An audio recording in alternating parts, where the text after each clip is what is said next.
नमस्कार साथियों, आप सभी का स्वागत है आपके अपने YouTube परिवार में। दोस्तों, हम लोग पढ़ रहे हैं क्लास 7 की NCERT में इतिहास को। दोस्तों, यह हमारा दूसरा चैप्टर है, राजा और उनके राज्य।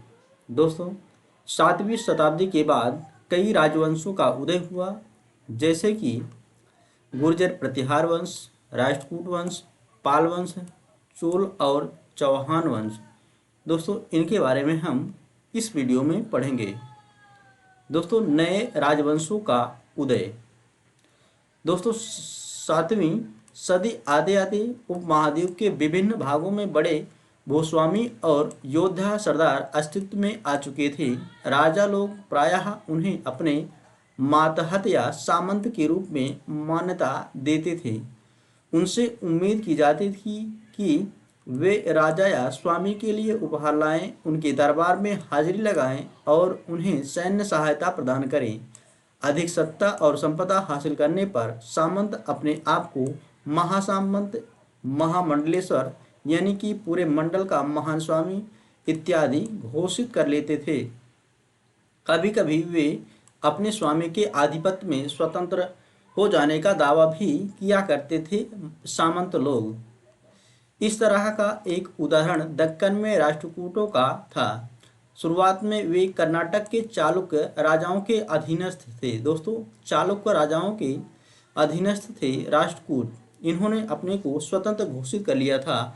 8वीं सदी के मध्य में एक राष्ट्रकूट प्रधान दंतिदुर्ग ने अपने चालुक्य स्वामी की अधीनता से इनकार कर दिया, उसे हराया और हिरण्यगर्भ, जिसका कि शाब्दिक अर्थ होता है सोने का गर्भ, नामक एक अनुष्ठान किया।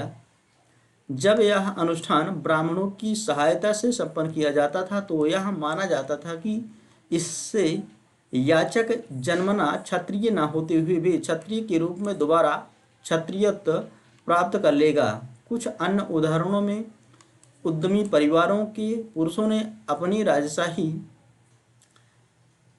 कायम करने के लिए सैन्य कौशल का इस्तेमाल किया। मिसाल के तौर पर कदम्ब मयूर शर्मन और गुर्जर प्रतिहार हरिश्चंद्र ब्राह्मण थे, जिन्होंने अपने परंपरागत पेशे को छोड़कर शस्त्र को अपना लिया और क्रमशः कर्नाटक और राजस्थान में अपने राज्य सफलतापूर्वक स्थापित किए। दोस्तों, एलोरा की गुफा जो कि स्थित है महाराष्ट्र में, इसको राष्ट्रकूट शासकों के द्वारा बनवाया गया था। इसको भी आपको याद रखना है। राज्यों में प्रशासन। दोस्तों, इन नए राजाओं में से कईयों ने महाराजाधिराज यानी कि राजाओं के राजा, त्रिभुवन चक्रवर्ती यानी कि 3 भुवनों का स्वामी और इसी तरह की अन्य भारी भरकम उपाधियां धारण की। लेकिन इस तरह के दावों के बावजूद वे अपने सामंतों और साथ ही साथ किसान, व्यापारी तथा ब्राह्मणों के संगठनों के साथ अपनी सत्ता की साझेदारी करते थे। इन सभी राजाओं में उत्पादकों अर्थात इसमें किसान, पशुपालकों, कारीगरों से संसाधन इकट्ठे किए जाते थे। इनको अक्सर अपने उत्पादों का एक हिस्सा त्यागने के लिए मनाया या बाध्य किया जाता था। कभी कभी इस हिस्से को लगान मानकर वसूला जाता था, क्योंकि प्राप्त करने वाला भूस्वामी होने का दावा करता था। राजस्व व्यापारियों से भी लिया जाता था। ये संसाधन राजा की व्यवस्था का वित्तीय आधार बनते थे। साथ ही मंदिरों और दुर्गों के निर्माण में भी इस्तेमाल होते थे। संसाधन उन युद्धों को लड़ने में भी इस्तेमाल होते थे जिनसे लूट की शक्ल में धन मिलने की तथा जमीन और व्यापारिक मार्गों के प्रयोग की संभावनाएं बनती थीं। राजस्व वसूली के लिए पदाधिकारियों की नियुक्ति सामान्यतः प्रभावशाली परिवारों के बीच से ही की जाती थी और प्रायः वंशानुगत होती थी। सेना में भी ऐसा ही होता था। कई बार राजा के निकट संबंधी ही इन ओहदों पर होते थे। प्रशस्तियां और भूमि अनुदान। दोस्तों, प्रशस्तियों में ऐसे ब्यौरे होते हैं जो शब्दशः सत्य नहीं भी हो सकते, लेकिन ये प्रशस्तियां हमें बताती हैं कि शासक खुद को कैसा दर्शाना चाहते थे। मिसाल के लिए सूरवीर विजयी योद्धा के रूप में ये विद्वान ब्राह्मणों द्वारा रची गई थी, जो अक्सर प्रशासन में मदद करते थे।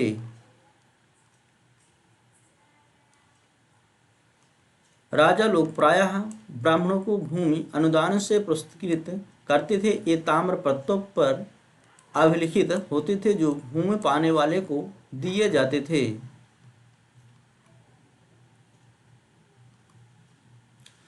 12वीं शताब्दी में एक बृहद संस्कृत काव्य भी रचा गया जिसमें कश्मीर पर शासन करने वाले राजाओं का इतिहास दर्ज है। इसे कल्हण, दोस्तों इनके द्वारा राज तरंगिणी नामक पुस्तक की रचना गई है। उसी में कश्मीर के पर शासन करने वाले राजाओं का इतिहास दर्ज है नामक एक रचनाकार द्वारा रचा गया। कल्हण ने अपना वृत्तांत लिखने के लिए शिलालेखों, दस्तावेजों, प्रत्यक्षदर्शियों के वर्णनों और पहले के इतिहासों समेत अनेक तरह के स्रोतों का इस्तेमाल किया।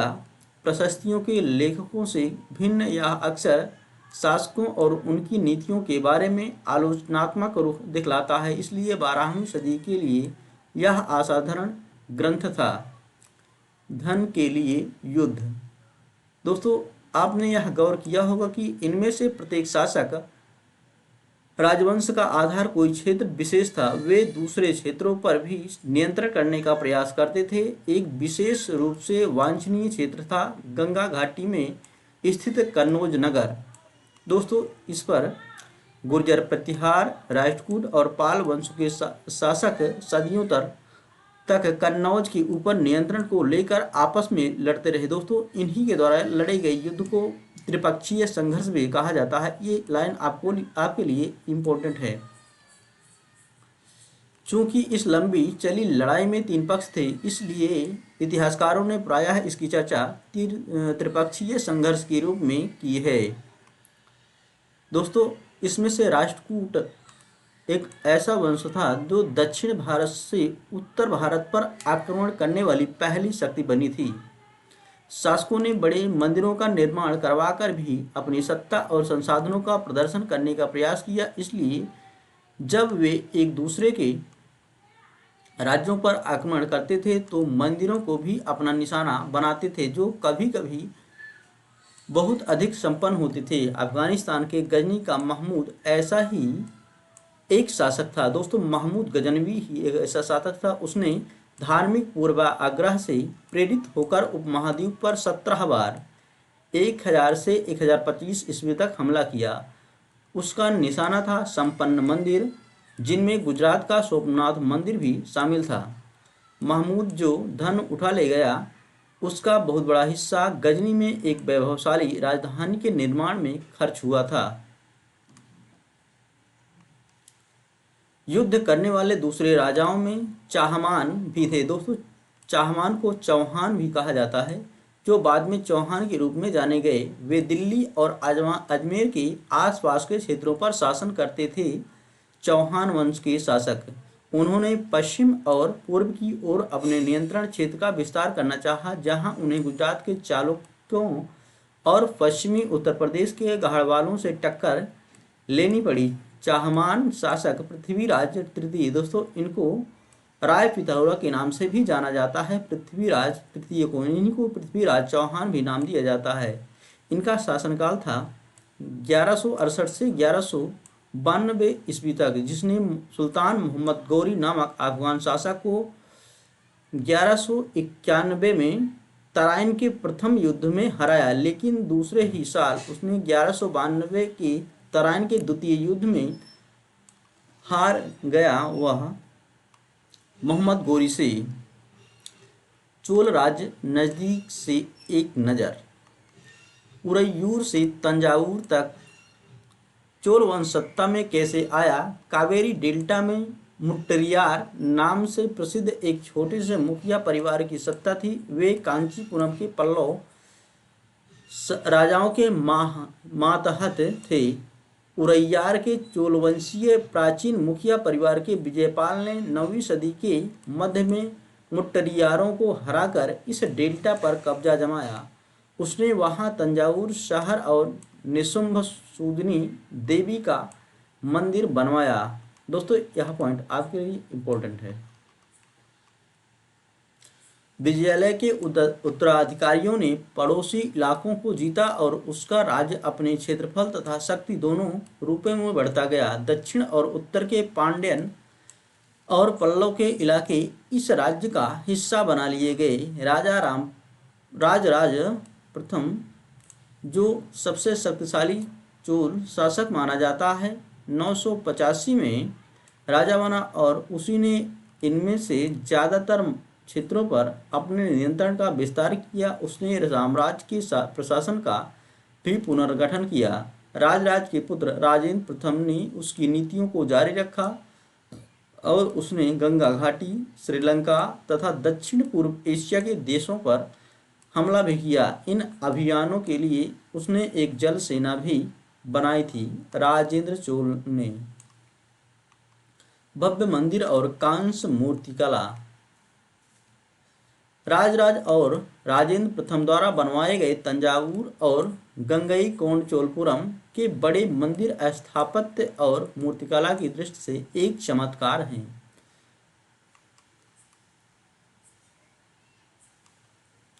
चोल मंदिर अक्सर अपने आसपास विकसित होने वाली बस्तियों के केंद्र बन गए। ये शिल्प उत्पादन के केंद्र थे।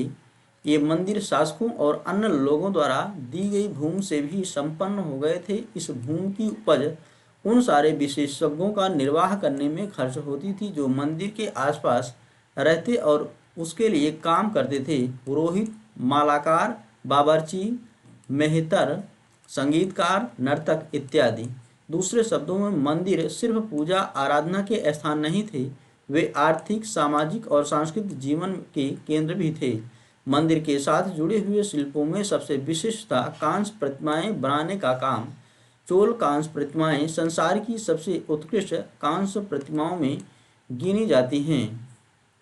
ज़्यादातर प्रतिमाएं तो देवी देवताओं की होती थीं, लेकिन कुछ प्रतिमाएं भक्तों की भी बनाई गई थीं। अब हम पढ़ लेते हैं दोस्तों कृषि और सिंचाई के बारे में। चोलों की कई उपलब्धियां कृषि में हुए नए विकासों के माध्यम से संभव हुई। गौर कीजिए दोस्तों कि कावेरी नदी बंगाल की खाड़ी में गिरने से पहले कई छोटी छोटी शाखाओं में बढ़ जाती है। ये शाखाएं बार बार पानी उलीचती हैं, जिससे किनारों पर उपजाऊ मिट्टी जमा होती रहती है। शाखाओं का पानी कृषि, विशेषता चावल की खेती के लिए आवश्यक आर्द्रता भी मुहैया कराता है। हालांकि तमिलनाडु के दूसरे हिस्सों में कृषि पहले ही विकसित हो चुकी थी, पर 5वीं या 6ठी सदी में आकर ही इस इलाके में बड़े पैमाने पर खेती शुरू हो पाई। कुछ इलाकों में जंगलों को साफ किया जाना था और कुछ दूसरे इलाकों में जमीन को समतल किया जाना था। डेल्टा क्षेत्रों में बाढ़ को रोकने के लिए तटबंध बनाए जाने थे और पानी को खेतों तक ले जाने के लिए नहरों का निर्माण होना था। कई क्षेत्रों में एक साल में 2 फसलें उगाई जाती थी। कई जगहों पर फसलों की सिंचाई कृत्रिम रूप से करना जरूरी था। सिंचाई के लिए कई पद्धतियां अपनाई जाती थी। कुछ इलाकों में कुएं खोदे गए, कुछ अन्य जगहों में बारिश के पानी को इकट्ठा करने के लिए विशाल सरोवर बनाए गए। स्मरण रहे दोस्तों कि सिंचाई के काम में योजना की जरूरत होती है, जैसे श्रम और संसाधनों को व्यवस्थित करना, इन कामों की देखरेख करना और यह तय करना कि पानी का बंटवारा कैसे किया जाए। ज़्यादातर नए शासकों साथ ही साथ गांव में रहने वाले लोगों ने इन गतिविधियों में सक्रिय रूप से दिलचस्पी दिखलाई है।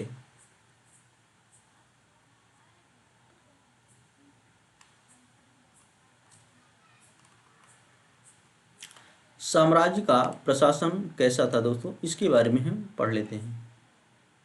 प्रशासन किस प्रकार संगठित था। किसानों की बस्तियां जो उर कहलाती थी, दोस्तों जो किसानों की बस्तियां थीं उनको उर कहा जाता था, सिंचित खेती के साथ बहुत समृद्ध हो गई थी। इस तरह के गांवों के समूह को नाडु कहा जाता था। ग्राम परिषद और नाडु न्याय करने और कर वसूलने जैसे कई प्रशासकीय कार्य करते थे। धनी किसानों को केंद्रीय चोल सरकार की देखरेख में नाडु के कामकाज में अच्छा खासा नियंत्रण हासिल था। उनमें से कई धनी भूस्वामियों को चोल राजाओं ने सम्मान के रूप में वेलन यानी कि 3 राजाओं को अपनी सेवाएं प्रदान करने वाला वेलन या किसान, अरैयार यानी कि प्रधान जैसी उपाधियां दी और उन्हें केंद्र में महत्वपूर्ण राजकीय पद सौंपे। दोस्तों अब हम उस समय में भूमि के प्रमुख प्रकारों के बारे में पढ़ लेते हैं। दोस्तों बेलन वगाई ऐसी भूमि होती थी जो गैर ब्राह्मण किसान भूमि की स्वामी की भूमि होती थी। ब्रह्मदेय दोस्तों ऐसी भूमि को कहा जाता था जो ब्राह्मणों को उपहार में दी गई भूमि होती थी, उसको ब्रह्मदेय कहा जाता था। शाला भोग दोस्तों, शाला भोग ऐसी भूमि को कहा जाता था जो किसी विद्यालय के रखरखाव के लिए होती थी। देवदान या फिर तिरुनमट्टकन्नी भूमि ऐसी भूमि को कहा जाता था जो मंदिर को उपहार में दी जाती थी। पल्लीचंदम ऐसी भूमि को कहा जाता था जो जैन संस्थाओं को दान में दी गई थी। दोस्तों हमने देखा कि ब्राह्मणों को समय समय पर भूमि अनुदान या ब्रह्मदेय प्राप्त हुआ। परिणाम स्वरूप कावेरी घाटी और दक्षिण भारत के दूसरे हिस्से में ढेरों ब्राह्मण बस्तियां अस्तित्व में आई। प्रत्येक ब्रह्मदेव की देखरेख प्रमुख ब्राह्मण भूस्वामियों की एक सभा द्वारा की जाती थी। ये सभाएं बहुत कुशलतापूर्वक काम करती थी। इनके निर्णय शिलालेखों में प्रायः मंदिरों की पत्थर की दीवारों पर ब्यौरेवार दर्ज किए जाते थे। नगरम के नाम से ज्ञात व्यापारियों के संघ भी अक्सर शहरों में प्रशासनिक कार्य संपादित करते थे। दोस्तों आपको याद रखना है कि नगरम जो था यह व्यापारियों का संघ हुआ करता था। तमिलनाडु के चिंगलपुर जिले के उत्तर मेरूर से प्राप्त अभिलेखों में इस बात का सविस्तार वर्णन है कि ब्राह्मणों की सभा का संगठन कैसा था।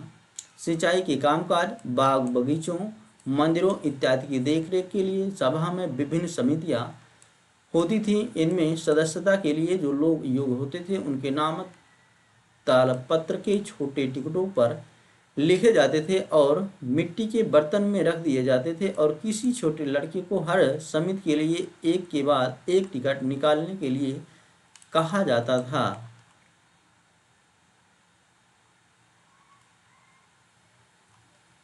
दोस्तों आज के लिए इतना ही। अब मिलते हैं नेक्स्ट वीडियो में एक दूसरे चैप्टर के साथ।